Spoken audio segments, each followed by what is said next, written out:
নমস্কাৰ, মই শ্ৰী সংগীতা শইকীয়া দাস আৰু মই এয়া আইফৰ্ডত আহি পেলাই মোৰ ল'ৰাটোৰ বহুতখিনি চকুৰ সমস্যা সমাধান পালে আৰু মোৰ ল'ৰাটো পঢ়িবই নোৱাৰে, ইমান বেছি মূৰৰ বিষ হয় নহয়। পঢ়িলে সি মানে ফোন কৰে, মা মই পঢ়িবই নোৱাৰোঁ, মোৰ মূৰৰ বিষত থাকিব নোৱাৰোঁ, মোৰ মূৰৰ বিষ বহুত বেছি বাঢ়ি যায়।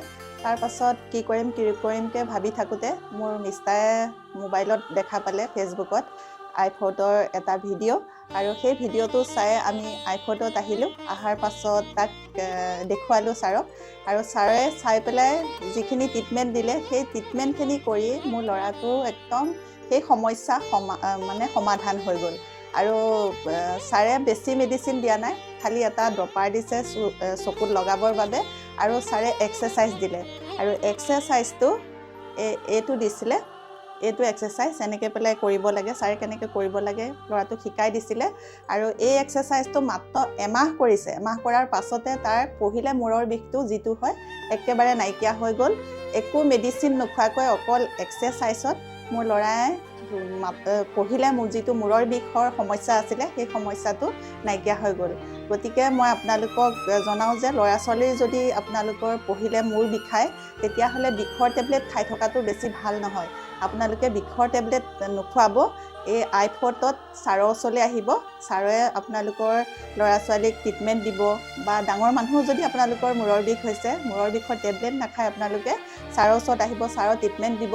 ছাৰে বেছি ট্ৰিটমেণ্টত কোনো মেডিচিন নিদিয়ে বুলিয়ে ধৰক, একদম কম মেডিচিনত এক্সাৰচাইজত আপোনালোকৰ চকুৰ যি সমস্যা আছে সমাধান কৰিব। আপোনালোকে আহিব আৰু আপোনালোকে ছাৰৰ ট্ৰিটমেণ্ট ল'ব, একদম নিশ্চয় ভাল পাব। যেনেকৈ মোৰ ল'ৰাই ভাল পাইছে। এতিয়া মোৰ ল'ৰা ডক্টৰ পঢ়ি আছে, সেই কোচিং কৰি থাকোঁতে যিটো অসুবিধা পাইছিলোঁ নহয়, মোৰ ভয়েই লাগিছিলে যে মোৰ ল'ৰাই ছিটটো নাপাব নেকি, পঢ়িব নোৱাৰিব নেকি। ছাৰৰ ট্ৰিটমেণ্ট লৈ ল'ৰাই পঢ়িলে আৰু এতিয়া ডক্টৰৰ ছিট পালে, সি মেডিকেল পঢ়ি আছে। গতিকে আপোনাৰ ল'ৰাও যদি সমস্যা হৈছে, আপোনালোকৰ ল'ৰা ছোৱালীৰ যদি সমস্যা হৈছে, আপোনালোকে সেই সমস্যা সমাধান পাব। ইয়ালৈকে আইফৰ্ডলৈ আহিব, যোৰহাটত আছে।